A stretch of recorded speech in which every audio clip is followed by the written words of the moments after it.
Labą dieną, su jumis Rokas ir šiandien pakalbėsiu tema, galbūt daugeliui tabu tema, tai yra pornografiniai filmai ir masturbacija.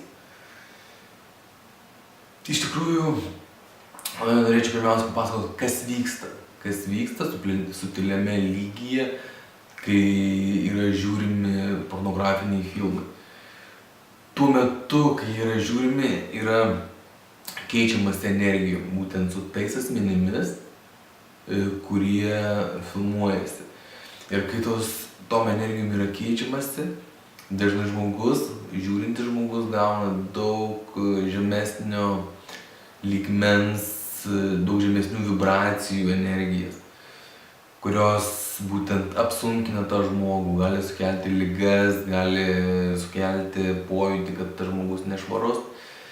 Ir tai iš tikrųjų kenkia tiem, kas žiūri. Aišku, jeigu yra žiūrėjimas būtent žmogaus, kurio labai žemos vibracijos ryte, tai vėlgi tas kenkimas nebus toks greitas, stiprus ir didelis, nei kaip būtent aukštesnių vibracijų žmonėms žiūrint.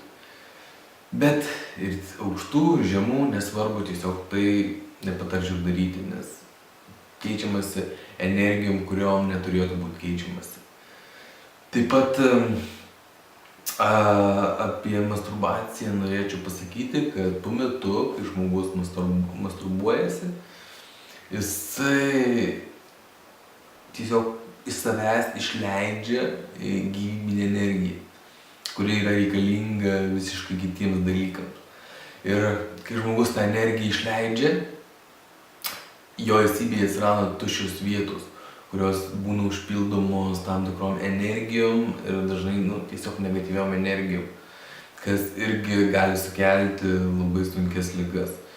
Iš tikrųjų, yra keletą žmonių, kurie pas mane kreipiasi ir irgi būtent kaip vėliau išsiaiškinom priežastis, dėl ko ta liga atsirado. Tai buvo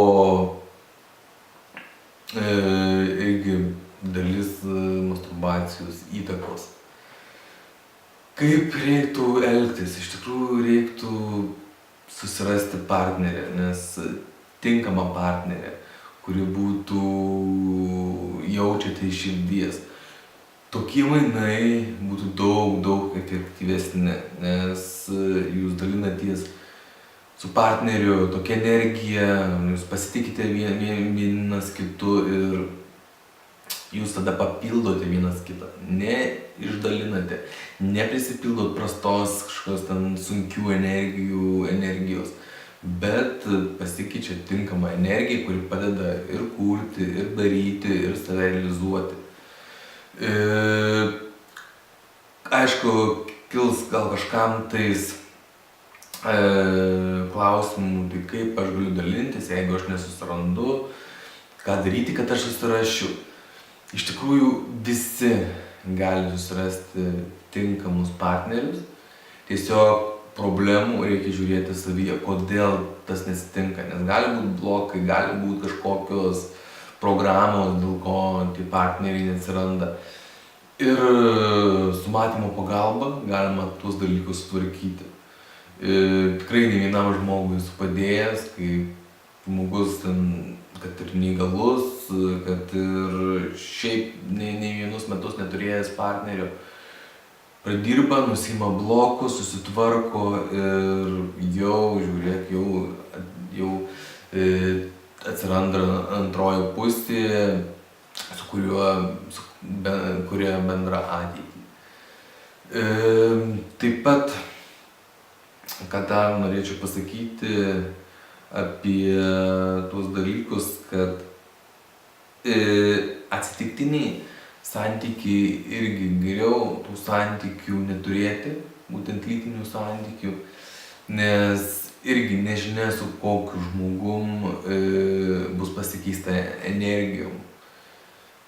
Ir tai gali irgi iš tikrųjų pakenkti. Buvo vienas atvejis, kai pas mane kreipėsi žmogus, tiesiog naktimis jausdavo smaugimą smaugimą ir negalėdavo pratarti, tiesiog būdavo kaip apsėdimai, ten bandydavo ir maldas kalbėti, ir kreiptis ten pas vieną žmogų, nieks jam nepadėdavo.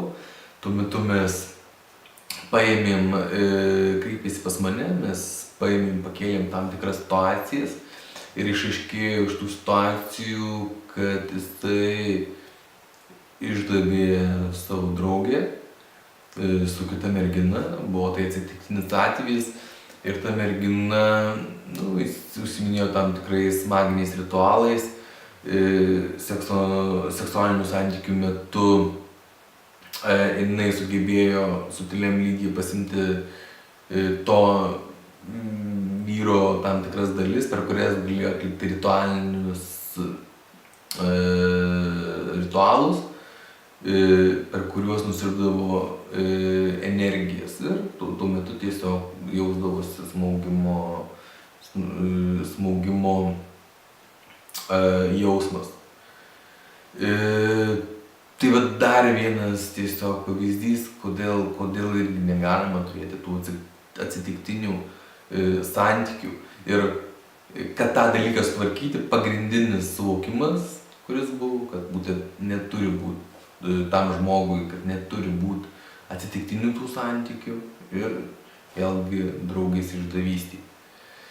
Taigi, šiandien tiek apie šią temą, kuri dažnai būna, kaip minėjau, tabu, bet mes pakalbėjom atvirai. Iki kito karto.